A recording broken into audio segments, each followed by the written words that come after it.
सबसे पहला क्वेश्चन जो पॉलीमर से रिलेटेड है और वो एनिमल रिलेटेड भी है। तो which of the following polymers of glucose is stored by animals. Animals के द्वारा कौन सा पॉलीमर्स स्टोर किया जाता है? Cellulose, amylose, amylopectin and glycogens. तो इसका सही उत्तर है ग्लाइकोजेंस। ग्लाइकोजेंस पॉलीमर्स होता है जो कि हमारे लीवर में भी पाया जाता है, ब्रेन में भी होता है और मसल्स और एनिमल्स के मसल्स में भी होता है। इसी पॉलीमर्स में के कारण जो बोलते हैं ना कि फैटी लीवर हो गया, इस पॉलीमर्स का क्वांटिटी जब बढ़ जाता है तो वही चीज हमारा लीवर का साइज इंक्रीज हो जाता है उसमें, इस पॉलीमर का क्वांटिटी। ठीक है, तो फिर वो फैटी लीवर का प्रॉब्लम होने लगता है। तो वो पॉलीमर है glycogens. Which of the following is not a semi synthetic polymers. तो देखिए इसमें सिस पॉलीआइसोप्रीन एक ऑप्शन है, सेलुलोज नाइट्रेट। तो सेलुलोज तो बनता ही है उसमें, बस केवल हम नाइट्रेट को इन करते हैं NO2 को, तो वो सेलुलोज नाइट्रेट बन जाता है। सेलुलोज एसीटेट ये भी सेमी सिंथेटिक है। वल्केनाइज्ड रबर, तो रबर से हम उसको वल्केनाइज करते हैं, उसके स्ट्रेंथ को बढ़ाते हैं, तो वल्केनाइज्ड रबर। इसमें सिस पॉलीआइसोप्रीन, तो ये पॉलीआइसोप्रीन जो है ये आइसोप्रीन से बनता है और ये क्या है? सिंथेटिक जो है पॉलीमर्स है, ये जो है सेमी सिंथेटिक नहीं है। उसके बाद the common name of nitrile. Polyacrylonitrile कहाँ यूटिलाइज होता है? किस पॉलीमर्स में? ये किसका मोनोमर है? एक्राइलोनाइट्राइल किसका मोनोमर है? ये मोनोमर है सर पैन का। तो बिल्कुल सही है, एक्राइलोनाइट्राइल। ये इम्पोर्टेंट आपका एक वो है, इसमें आपको कहीं पे जो फोर्थ नंबर में एक्राइलोनाइट्राइल का जो क्या होता है फॉर्मूला? डबल बॉन्ड CH और यहाँ CN। ठीक है, और सिर्फ CN सर। हाँ CN ये है हमारा। देखिए यहाँ पे जो यहाँ जो कार्बन और नाइट्रोजन है ये तो ट्रिपल बॉन्ड अपना बना लेगा नाइट्रोजन के साथ, तो एक ही बॉन्ड ना कार्बन का रह गया जो इसके साथ बनेगा हाइड्रोजन को हटा के। और ये जो कार्बन है बीच वाला, यहाँ वाला ये कार्बन, ये तो इधर दो बॉन्ड बनाया ही है, एक बॉन्ड इस हाइड्रोजन से बना लेगा, तो इस तरीके से उसका क्या हो जा रहा है? 4 बॉन्ड बन जा रहा है। तो ये है हमारा एक्रिलोनाइट्राइल। ठीक है, इससे क्या बनता है? ये जब पॉलीमराइजेशन में जाता है तो वहां बनता है पैन। मेथोडोलॉजी के हिसाब से अगर इसको क्लासिफाई करेंगे तो कौन सा पॉलीमर्स है? एडिशन पॉलीमर्स है या कंडेंसेशन पॉलीमर्स है? एडिशन पॉलीमर है, बिल्कुल सही। ठीक, चलिए तो इसका एक्रिलोनाइट्राइल का यह फॉर्मूला था आपका। तो the commercial name of polyacrylonitrile, PAN का यूज कहाँ करते हैं? एक्रिलन, ऑर्लॉन, जो इसका सही ऑप्शन है आपका ऑर्लॉन। इसमें देखिए आपको नीचे आंसर भी दिया हुआ है, यहाँ पे इसका सेकंड नंबर आंसर होगा, इसका आपका आंसर भी दिया हुआ है। तो ये आपके प्रैक्टिस के लिए है, ठीक है। ये सारा का सारा ये किस क्लास के उस बेसिस पे है? ये 12th के बेसिस पे है। और जो भी आपका केमिस्ट्री का सिलेबस है वो लगभग 12th और ग्रेजुएशन का कुछ बेसिक लिया हुआ है।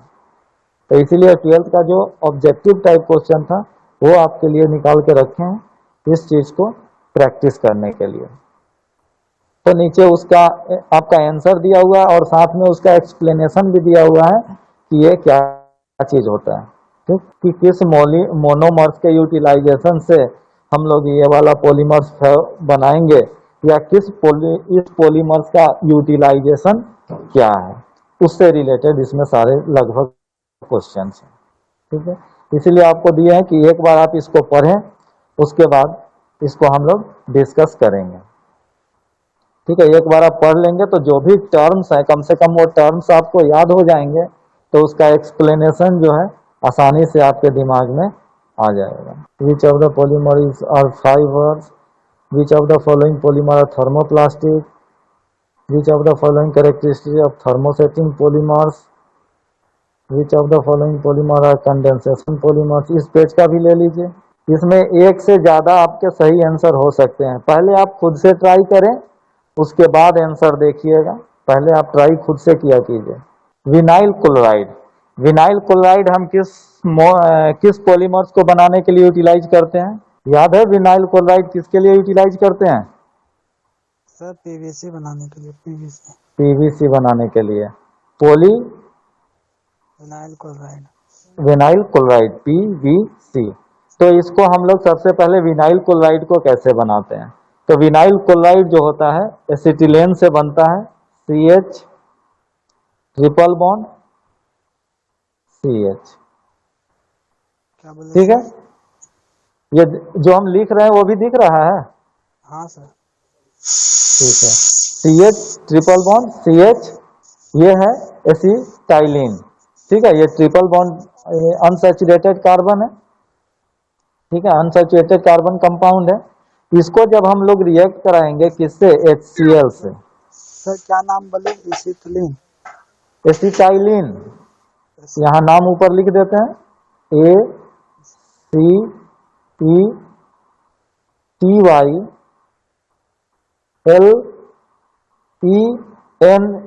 एसिटाइलिन लिख लीजिए उसको, ACETYLENE, एसिटाइलिन। यहाँ पे नीचे में भी यहाँ पे लिखा हुआ है, ये देखिए, ये हमारा एसिटाइलिन है। इसको जब हम HCl के साथ, हाइड्रोक्लोरिक एसिड के साथ, in presence of metal oxide, किसी मेटल ऑक्साइड के प्रेजेंस में जब हम इसको रिएक्ट कराएंगे तो वहां से क्या होगा? C2 double bond CH and Cl बनेगा, यानी विनाइल क्लोराइड क्या होगा? फॉर्म करेगा। टेम्परेचर क्या रखेंगे रिएक्शन के लिए? 60 to 80 डिग्री सेंटीग्रेड। तो वहां से हमको बनेगा क्या? ये विनाइल क्लोराइड, ठीक। जब ये विनाइल क्लोराइड यहां से हमको मिल गया, अब इसको हम लोग क्या करते हैं कि इन प्रेजेंस ऑफ क्या? परऑक्साइड, कोई परऑक्साइड चाहिए। अब वो परऑक्साइड बेंजाइल परऑक्साइड या H2O2, जिससे क्या हो कि रेडिकल बने। तो जैसे हम लोग ने वहां पे क्या देखा था कि OH का बॉन्ड होता था, OH का बॉन्ड होता था, वो बॉन्ड क्या हो रहा था? ब्रेक हो रहा था। जैसे O और O, इसका बॉन्ड हुआ था, ये बॉन्ड बीच से ब्रेक हुआ, बीच से ब्रेक हुआ, इसका इलेक्ट्रॉन इसके पास चला गया, इसका इलेक्ट्रॉन जो था यहाँ बॉन्ड ब्रेक होने के बाद इसके पास चला गया। इससे क्या हुआ? ये रेडिकल में बदल गया। वो रेडिकल जो है फिर से ये जो C के बीच में डबल बॉन्ड था, इस बॉन्ड को ब्रेक कर देता है। तो दोनों कार्बन अपना अपना इलेक्ट्रॉन क्या होता है? वहां से बॉन्ड से टूटने के बाद ले लेता है, और वो जो है, जो कार्बन जो है वो क्या करता है? एक कार्बन उसमें से क्या करता है कि उस रेडिकल से रिएक्ट करने के लिए तैयार हो जाता है, और उससे वो रिएक्ट करके क्या करता है कि एक और रेडिकल जनरेट कर देता है, यानी रेडिकल प्रोपोगेशन वहां पे होने लगता है। रिएक्ट किया, रेडिकल बना, फिर वो रेडिकल क्या क्या किसी दूसरे को फिर अनस्टेबल किया, उससे क्या हुआ? फिर वो उससे रिएक्ट किया, और इस तरीके से वो चैन बढ़ते चला जाता है। तो यहाँ पे हम लोगों ने क्या देखा कि पहले एसिटिलाइन से जो है विनाइल क्लोराइड बना, वहां से विनाइल क्लोराइड जो है उसका in the presence of any peroxide peroxide के प्रेजेंस में हम उसको क्या किए, पॉलीमराइजेशन किए और उससे हमको पॉलीविनाइल क्लोराइड यानी पीवीसी मिला। ठीक है, अब इस पीवीसी का टाइप क्या क्या होता है और उसका यूटिलाइजेशन क्या क्या है। मेटल पर मतलब मेटल ऑक्साइड के प्रेजेंस में HCl के साथ रिएक्ट कराएं तो बना विनाइल क्लोराइड। क्लोराइड, फिर उसको हाँ, सर मेटल पर ऑक्साइड। मेटल पर ऑक्साइड नहीं, कोई वो पर ऑक्साइड। ठीक है, मेटल पर ऑक्साइड नहीं, जरूरी नहीं कि मेटल पर ऑक्साइड उसमें होना चाहिए। H2O2 भी एक पर ऑक्साइड है, ये हो या बेंजाइल पर ऑक्साइड का ज्यादातर यूज करते हैं इन दोनों में। सर उसको रिएक्ट कैसे कराते हैं? उसको रिएक्ट आपको मैकेनिज्म जब बताया था, याद है कि यहाँ पे जैसे कोई भी ऐसे परऑक्साइड हमने वहां पे वो किया था, किस तरीके से था, तो परऑक्साइड ऑक्साइड ऑक्साइड बॉन्ड जो होता है वो कमजोर होता है। ठीक है, तो यहाँ से ये ब्रेक होता है, हम इसको क्या करते हैं, हीट देते हैं या सनलाइट से हीट देते हैं। तो सनलाइट के लिए हम लोग रिएक्शन में लिखते हैं एच न्यू, ठीक है, या हीट के लिए हम लोग इस तरह से लिखते हैं। तो इस परऑक्साइड को हम लोग हीट देते हैं, तो हीट देने से क्या होता है कि ये ब्रेक हो जाता है ऑक्साइड बॉन्ड। जब परऑक्साइड बॉन्ड ब्रेक होता है तो वो क्या होता है कि ये ऑक्सीजन जो है अपना इलेक्ट्रॉन ले लेगा और ये ऑक्सीजन अपना इलेक्ट्रॉन ले लेगा, समझे। और इसमें जब इलेक्ट्रॉन, इसमें फ्री इलेक्ट्रॉन आ गया तो ये किसी दूसरे जो अनसैचुरेटेड का हाइड्रोकार्बन से जैसे ही हम इसको रिएक्ट कराएंगे, ले जाएंगे उसके पास, तो वो क्या करेगा, उससे अटैच होना चाहेगा। उस अनसैचुरेटेड बॉन्ड को तोड़ के वो क्या करेगा, सिग्मा बॉन्ड यानी सिंपल बॉन्ड बनाना चाहेगा। क्योंकि जो पाई बॉन्ड होता है वो पाई बॉन्ड वीक होता है in comparison to sigma bond. तो वो क्या करेगा कि सिग्मा बॉन्ड बनाना चाहेगा और इस तरीके से वो क्या होगा, वो जो रेडिकल है वो हमारा जो विनाइल क्लोराइड का जो पाई बॉन्ड है, डबल बॉन्ड है, उस डबल बॉन्ड को ब्रेक कर देता है और वो क्या करता है, एक साइड उससे अटैच हो जाता है सिग्मा सिंगल बॉन्ड के टर्म। इसको जब तक आप सेल्फ स्टडी नहीं कीजिएगा, उसको आप खुद से भी देखिए, हम जब तक आपको प्रॉब्लम हो, जब आपको प्रॉब्लम होगा तो उस प्रॉब्लम को दूर करेंगे तब आपको पूरा समझ में आएगा। तो एक तो पहला वही होता है कि गाइडलाइन, कि क्या आपको पढ़ना है, कितना पढ़ना है, किस तरीके से आप उसको समझ सकते हैं। ठीक है, दूसरे जो होता है, दूसरा स्टेप उसका लर्निंग का हो गया कि आपको उसके बारे में सेल्फ स्टडी करना पड़ेगा। वहां से आपको जनरेट होगा, जब आप उस अपने तरीके से उसको समझने का कोशिश करेंगे अपने माइंड में, तो आपको वहां पे प्रॉब्लम होगा। उस प्रॉब्लम को जब पूछ लेके आएंगे तब उसका सॉल्यूशन होगा। और अगर आप चाहेंगे कि नहीं, हम एक ही बार जब सर ही बताएं तो हम समझ जाएं और वही मेरे माइंड में सेटअप हो जाना चाहिए, तो ये चीज या तो आपको बोलते ना कि जीरोक्स करना पड़ेगा, या फिर बोले कि एक तरह से बोले कि आपको बस केवल जैसे हो गया कि रट लिए, तो ये प्रॉब्लम ही प्रॉब्लम रहेगा। उस पोली जो कार्बन का रिलेटेड कंपाउंड हम लोग पढ़ते हैं ना, वो सारा ऑर्गेनिक का पार्ट हो जाता है। ठीक है, तो इसमें जो है पॉलीमर्स हम लोग इसलिए पढ़ते हैं कि ये सारा बहुत सारा हम लोग खुद जो बने हुए हैं, हम लोग के शरीर के अंदर भी बहुत सारा पॉलीमर्स। सबसे पहले हम लोग बाइफर्गेशन जो पढ़े थे वो पॉलीमर्स का, वो हम लोग नेचुरल, सेमी सिंथेटिक्स और सिंथेटिक्स ही पढ़े थे। तो नेचुरल में जो बहुत सारा जो हम लोग पॉलीमर्स जो एक स्पेसीज से दूसरे species by the mean of food जो ट्रांसफर होता है, खाने के माध्यम से जो ट्रांसफर होता है in the form of nutrition, वो जो है वो उसमें बहुत सारे पॉलीमर्स ही हैं। जैसे देखिए हम लोग क्या करते हैं, एक सिंपल सा आपको वो बता रहे हैं। आप लोगों ने फोटोसिंथेसिस पढ़ा होगा। Yes sir. फोटोसिंथेसिस में क्या होता है, हम लोग CO2 लेते हैं, वाटर लेते हैं, ठीक है, इसको रिएक्ट कराते हैं, फोटोसिंथेसिस कराते हैं सनलाइट के प्रेजेंस में, और यहाँ से ग्लूकोज बनाते हैं। ये ग्लूकोज जो होता है हम लोग एक यूनिट उसका पढ़ते हैं, C6H12O6 ऐसे करके। ये ग्लूकोज लॉन्ग चेन में होता है आप, ठीक है। एक ग्लूकोज से तो हमारा काम नहीं चलेगा। अब इस ग्लूकोज को जब हम लोग यूटिलाइज करते हैं, इसको ऑक्सीजन के साथ रिएक्ट कराते हैं, यहाँ जो बाई प्रोडक्ट बनता है, यहाँ पे ऑक्सीजन बनता है O2 और कुछ अमाउंट ऑफ वाटर, क्योंकि ये कंडेंस होके बनता है, कंडेंसेशन पॉलीमराइजेशन, ये कंडेंस होता है तब ये बनता है। अब यहाँ पे जब हम इसको फिर से ऑक्सीजन से रिएक्ट कराते हैं, ऑक्सीजन के साथ जब हम इसको बर्न कराते हैं, तो यहाँ पे हमको CO2 और वाटर मिलता है। देखिए यहाँ से बना, पेड़ पौधे ने जिस चीज को बनाया, हमने उस चीज को फिर से उल्टा कर दिया, रिवर्ट कर दिया, और फिर ये कहाँ पे चला जाएगा, फिर ये पेड़ पौधे के पास चला जाएगा वही पॉलीमराइजेशन करने के लिए। तो हम लोग क्या करते हैं, एक दूसरे पे डिपेंडेंट है। वो CO2 लेता है, H2O लेता है, उसको ग्लूकोज में कन्वर्ट करता है, उस ग्लूकोज को हम लोग लेते हैं, उसको हम लोग CO2 और वाटर में कन्वर्ट करते हैं, CO2 को बाहर एटमॉस्फेयर में वो कर देते हैं, और फिर से वो क्या करता है, उस CO2 को ऑब्जर्व करके, ये साइकिल चलते रहता है। एक आदमी पॉलीमराइज कर रहा है और उस एनर्जी को हम लोग कंज्यूम कर रहे हैं, और फिर उसको डीपॉलीमराइज कर रहे हैं, उसको फिर से पॉलीमर्स को स्मॉलर कंपाउंड में तोड़ दे रहे हैं। तो यही चीज होता है। जैसे कार्बोहाइड्रेट होता है, तो उसको हम लोग क्या करते हैं, पहले स्मॉलर कंपाउंड में तोड़ते हैं, छोटे छोटे को ग्लूकोज में कन्वर्ट करते हैं, फिर उस ग्लूकोज से हम लोग क्या करते हैं, ATP के फॉर्म में एनर्जी वहां से लेते हैं। और कमर्शियल, ये तो हमारा बायोलॉजिकल इंपॉर्टेंस हो गया, ठीक है। बहुत सारा जो है पॉलीमर्स वगैरह जो है, जैसे जो बायोडिग्रेडेबल पॉलीमर्स वगैरह है, आप देखे होगा कि पहले जो लोग को ये जो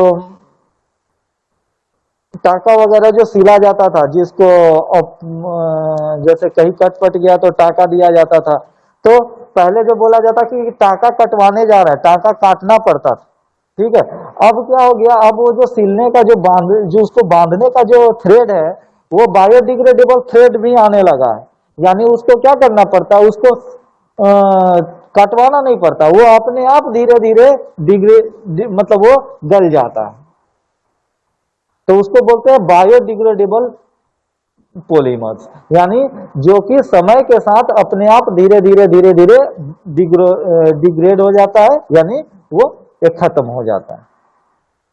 जैसे हम लोग जो कैप्सूल के ऊपर जो कोई कैप्सूल अगर खराब हो गया हो, तो उसको आप तोड़ के देखिएगा, उसमें से क्या अंदर से आपको डस्ट टाइप का जो उसमें भरा रहता है मेडिसिन, जो कंपाउंड होता है वो निकलेगा, या लिक्विड टाइप का, और उसके ऊपर जो रहता है एक कवर होता है, वो कवर हम लोग खाते हैं, तो वो बायोडिग्रेडेबल पॉलीमर्स है वो कवर। तो इसके बेसिस पे भी हम लोग पॉलीमर्स को बायोडिग्रेडेबल और नॉन बायोडिग्रेडेबल टू फॉर्म्स में सब डिवाइड करते हैं। बायोडिग्रेडेबल वैसे पॉलीमर्स होते हैं जो माइक्रो ऑर्गेनिज्म द्वारा या बायोलॉजिकल मीन से जिनको डिकम्पोज किया जा सकता है, और नॉन बायोडिग्रेडेबल जो होता है जिनको बायोलॉजिकल मीन्स के द्वारा, यानी माइक्रो ऑर्गेनिज्म या किसी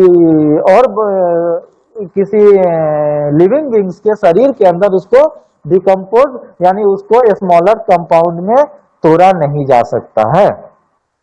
जैसे हम लोग बोलते हैं प्लास्टिक्स वगैरह के बारे में, खासकर थर्मोसेटिंग प्लास्टिक्स वगैरह जो हो गया, जिसको हम लोग रीयूज नहीं करते, रिसाइकल नहीं कर पाते हैं, उनका क्या होता है कि उनका जो पीरियड्स होता है डिकम्पोज होने का, यानी स्मॉलर कंपाउंड में ब्रेक होने का, वो बहुत ही लंबा होता है,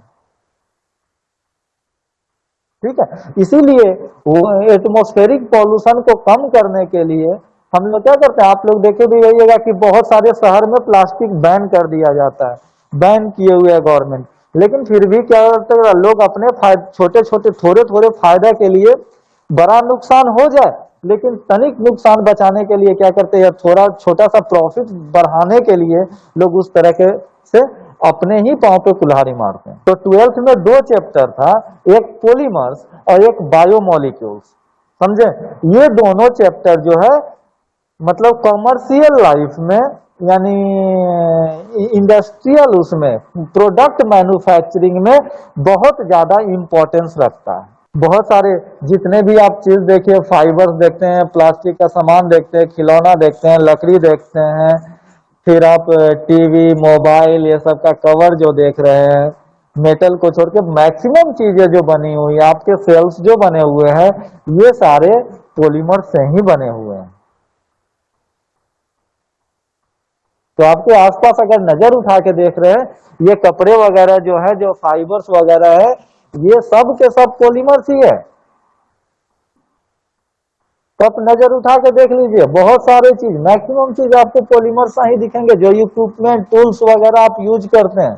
तो देखिए, ये तो था हमारा क्या चीज कि किस तरह से पॉलीमर्स, एक स्पेसिस पॉलीमर्स को बना रहा है नेचुरली, और दूसरा स्पेसिस क्या था, उस पॉलीमर्स को यूज कर रहा है अपने एनर्जी यूटिलाइजेशन के लिए। उसमें से जो वो खाना बनाता है, लीफ वगैरह, जो ग्लूकोज वगैरह कुछ जो बनाते हैं, उस कुछ ग्लूकोज का वो उपयोग खुद भी करते हैं वहां भी कुछ टाइम के लिए। इसीलिए बोला जाता है कि कुछ पेड़ पौधे क्या है कि रात में वो क्या करते हैं, ऑक्सीजन लेते हैं और कार्बन डाइऑक्साइड रिलीज करते हैं, तो उनका रेस्पिरेशन टाइम होता है, वो उस समय क्या करते हैं, एनर्जी यूटिलाइज करते हैं। वहीं आप ये चीज भी पढ़े होंगे, तो क्या होता है कि बहुत सारे जो प्लांट वगैरह भी, और नेचुरल फेनोमेना, यानी नेचर के हिसाब से वो अपने आप को एडजस्ट भी करते हैं। सर एक डाउट रह गया सर। सर आप जो बोले सर, वो जितने भी ट्रीज वगैरह हैं, हाँ, तो वो रात में मतलब चेंज करने, मतलब दिन में ऑक्सीजन छोड़ते हैं और कार्बन डाइऑक्साइड लेते हैं, रात में उसका अपोजिट हो जाता है। तो वो सारे पेड़ पौधे तो ऐसे करते हैं ना? सारे पेड़ पौधे ऐसे नहीं करते हैं। तो ये देखिए, हम लोग सब बचपन कुछ से सोच रहे हैं कि सारे कर रहे हैं, मतलब सारे नहीं होता है नहीं, ऐसे। सारे ऐसे नहीं करते हैं। बहुत सारे पेड़ पौधे हैं जो 24 आवर्स आपको ऑक्सीजन रिलीज करते हैं। बहुत पेड़ पौधे बहुत पेड़ पौधे, और जो हम लोग छोटे छोटे जो पौधे होते हैं, वो ऐसे होते हैं कि आपको जो बोलते हैं ना कि ये जो पॉल्यूटेंट, उसको ट्रैप भी करते हैं, पकड़ भी लेते हैं। जो आपको बहुत जगह आप देखे जाइए, देखते होइएगा कि लोग घर के अंदर भी छोटे छोटे फ्लावर्स वगैरह या पॉट में उसको डेवलप करते हैं, छोटा छोटा पौधा वगैरह। यस। अगर ये पौधा, अगर मान लीजिए रात को अगर ऑक्सीजन लेता हो और कार्बन डाइऑक्साइड छोड़ता हो, तो घर में तो लगाने में हमको नुकसानदायक है, तो लेकिन फिर घर में लोग क्यों लगाते हैं? वैसे पौधे का, डेकोरेटिव पौधे में हम यूज ही नहीं करते, इंडोर प्लांट के तौर पे यूज ही नहीं करते, जो रात को अगर ऑक्सीजन रिलीज करते हैं। हम वैसे पौधे का यूज करते हैं जो 24 आवर ऑक्सीजन रिलीज करते हैं। तो उनमें जो होता है, उनके लिए क्या होता है कि रेस्पिरेशन जो होता है, वो रेस्पिरेशन जो होता है, जो वो ऑक्सीजन बनाते हैं, उसी ऑक्सीजन से कर लेते हैं, समझे? उसके बाद ही वो रिलीज करते हैं। जैसे हमारा पीपल का पेड़ ही हो गया, आपका जितने भी ये जो पूजनीय पौधा है, जिसको हम लोग क्या करते हैं कि देखते हैं कि पूजा करते हैं, किसी न किसी माध्यम से वो किसी न उसमें जुड़ा हुआ रहता है, उन सब का एक खासियत भी है। वो हम लोग ऐसे ही उसका पूजा नहीं करते हैं। मैक्सिमम उसमें जो है, या तो उनका यूटिलाइजेशन होता है कोई मेडिसिनल प्लांट के तौर पे, या फिर वो जो पौधा होता है वो हमारे लिए ज्यादा बेनिफिशियरी है इन्वायरमेंटल क्लियरेंस के नाम को परफॉर्म करने के लिए। तो देखिए, तो पीवीसी को दो कैटेगरी में यहाँ पे डिवाइड किया जा सकता है, ठीक है? एक केमिकली इनर्ट होता है और नॉन इन्फ्लेमेबल पाउडर होता है। यानी केमिकली, यानी वो रिएक्ट नहीं करेगा, वो रिएक्ट नहीं करेगा, केमिकली इनर्ट है, तो उसमें उस चीज को हम लोग कंटेनर के तौर पे यूज कर सकते हैं, ठीक है? उस चीज को हम लोग कंटेनर के तौर पे यूज कर सकते हैं, वैसे चीज को रखने के लिए जो हाईली रिएक्टिव हो, जो कि जल्दी किसी से रिएक्ट कर लेता हो। तो वैसा जो उसको बोलते हैं हम लोग रिजिड पीवीसी, यानी उसका जो होता है वो जलेगा नहीं, और दूसरा चीज उसमें वो केमिकली इनर्ट होगा, यानी जल्दी किसी से केमिकली रिएक्ट नहीं करेगा। तो जो वैसा जो आपका जो जैसे बाइक वगैरह का पार्ट्स हो गया, जो प्लास्टिक वगैरह का बनाता है, हेवी व्हीकल्स का पार्ट्स वगैरह हो गया, वो तो आपका जब बाहर ही ज्यादा टाइम रहता है, डस्ट में, धूल में, ये सब में वो हर समय एक्सपोज होता है, बाहर आपका खड़ा रहता है, और वो जब चलता है तो एयर फ्रिक्शन के कारण गर्म भी होगा, तो ऑक्सीडाइज ऑक्सीजन वगैरह जो गैसेस वगैरह होते हैं उससे रिएक्ट कर जाएगा, अगर वो उस तरीके का अगर रिजिड नहीं होगा तो उस तरह के जो सेफ्टी हेलमेट्स कुछ होते हैं। फिर आपको रेफ्रिजरेटिंग कंपोनेंट्स होते हैं, और आपको बाइक्स वगैरह के कुछ पार्ट्स होते हैं जो पीवीसी के बने होते हैं, व्हीकल्स के पार्ट्स होते हैं। तो ये सब क्या हो, ये सब होता है रिजिड पीवीसी का बना होता है, जो कि केमिकली इनर्ट हो, यानी केमिकली नॉन रिएक्टिव हो, और जो मतलब उसमें फायरिंग भी यानी आग भी जल्दी ना लगे। ठीक है, क्योंकि इसका जो सॉफ्टनिंग पॉइंट होता है, जितने पे ये पिघलने लगेगा वो पॉइंट ज्यादा होता है, लगभग 150 के करीब, 140-50 के करीब, 148 के करीब लिखा होगा, यानी 140-50 के करीब उसका जो है आपका वो मेल्टिंग पॉइंट, सॉफ्टनिंग पॉइंट होता है। मेल्ट तो करेगा ही नहीं। ठीक है, उसके तो ये हो गया। दूसरा जो है आपका प्लास्टिसाइजर पीवीसी, तो इसमें जो होता है कुछ प्लास्टिसाइजर, कुछ सॉफ्टवेयर हम लोग वहां पे डालते हैं, उसको फिर मेल्ट करेंगे तो ये क्या होगा, सॉफ्ट हो, प्लास्टिसाइजर होगा। यानी उसको हम लोग जैसे रेन कोट हो गया, टेबल क्लॉथ हो गया, हैंड बैग्स हो गया, तो ये क्या होना चाहिए, ये सॉफ्ट होना चाहिए। अगर हार्ड होगा तो हम उसका रेन कोट पर अगर हार्ड रेन कोट पहन ले, जैसे पीवीसी आपका गाड़ी वगैरह का जो मोल्ड वगैरह बनता है, वैसा अगर हार्ड पहन ले तो हमारा हाथ ही नहीं मुड़ेगा, वो फोल्ड ही नहीं होगा। ठीक है, तो उसके सॉफ्टनेस और इजीनेस के आधार पे इसको दो कैटेगरी में भागा, rigid PVC and plasticiser. Plasticiser जो होगा उसमें हम कुछ सॉफ्टनिंग मटेरियल अलग से इंट्रोड्यूस करते हैं, उसको डालते हैं, तो उससे क्या होता है, वो सॉफ्ट होता है। तो इसका हम लोग यूटिलाइजेशन कहाँ करते हैं, इसका यूटिलाइजेशन होता है रेन कोट में, टेबल क्लॉथ्स में, हैंड बैग्स वगैरह में, इलेक्ट्रिक इंसुलेटर्स वगैरह में यूटिलाइज करते हैं, रेडियो टीवी वगैरह का जो कंपोनेंट्स होता है उसके, उसमें शूज वगैरह में, या बियरिंग्स जितने भी हम लोग वो करते हैं, जितने भी पहनने का काम होता है जहां पे भी, उस जगह पे हम अगर वो प्लास्टिक का होगा तो उस जगह में हम लोग प्लास्टिसाइजर पीवीसी का इस्तेमाल करते हैं। तो पीवीसी अगर थर्मोप्लास्टिक और थर्मोसेटिंग प्लास्टिक के कैटेगरी में अगर हम डिवाइड करना चाहें तो पीवीसी किस कैटेगरी में आएगा, थर्मोसेटिंग या थर्मोप्लास्टिक? सर थर्मोसेटिंग तो पूरा हार्ड हो गया ना, तो उसमें रिजिड पीवीसी आ जाएंगे, और थर्मोप्लास्टिक में प्लास्टिसाइजर, जैसे प्लास्टिसाइजर पीवीसी। Plasticiser PVC. तो इसको पीवीसी का जो अपने पढ़ा मोनोमर, उसका पॉलीमराइजेशन किस मेथड से होता है, क्या उसका यूज है, कहाँ कहाँ पे ये यूज होता है। तो जब जो रिजिड पीवीसी जो बनता है उसमें जो होता है, उसमें हम उसको और जो है कुछ सब्सटेंस का मिक्सिंग भी करते हैं, जिससे कि वो हार्डनेस उसका बढ़े। बहुत सारे जो गाड़ियां वगैरह है आजकल उसमें भी पीवीसी यूटिलाइजेशन होने लगा, जैसे जैसे टेक्नोलॉजी एडवांस होने लगा, तो वहां पे रिजिडिटी बढ़ाते हैं हम लोग, क्या करते हैं कुछ अदर उसमें केमिकल इनपुट करके। तो बहुत पहले जो गाड़ियां आती थी उसमें ज्यादातर कंपोनेंट होते थे मेटल का।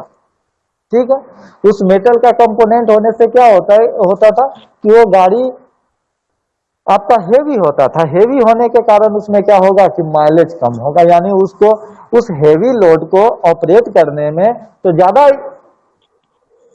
फ्यूल खर्च होगा, उस हेवी लोड को आगे बढ़ाने में, ले जाने में, उसको यूटिलाइज करने में। तो उसकी जगह पे हम लोग लाइट वेट पीवीसी वगैरह यूज करने लगे हैं, जो कि ओवरऑल जो है जो रनिंग कॉस्ट होता है, जैसे फ्यूल का जो फ्यूल कॉस्ट जो होता है, फ्यूल जो एक्सपेंसेस होता है उसको कम कर देता है अपने वेट कम होने के कारण, समझे। लेकिन इसका ऐसा नहीं कि वेट कम हो गया तो स्ट्रेंथ कम हो जाएगा, तो ऐसा नहीं होता। स्ट्रेंथ उसका मेंटेन किया जाता है कि कम से कम उस कंपैटिबल उसके कंपैरेटिव उसका स्ट्रेंथ बना रहे। तो टेफ्लॉन जो है बेसिस पे जो पॉलीमर्स बने हैं उसको एडिशन पॉलीमर्स बोलते हैं। उसके कैटेगरी में एक टेबल है, कंडेंसेशन पॉलीमर्स के कैटेगरी के लिए एक टेबल है, और एक बायोडिग्रेडेबल पॉलीमर्स दिए हुए हैं नीचे। ठीक है, पीएच भी, तो इसमें डिफरेंट मोनोमर होते हैं। ठीक है, तो देखिए ये जो बायोडिग्रेडेबल पॉलीमर्स होता है जिसको आज हमने पढ़ा है PHBV, पॉली हाइड्रोक्सी ब्यूटाइरेट को हाइड्रोक्सी वेलरेट। ठीक है, तो ये दो पॉली उससे बना हुआ है।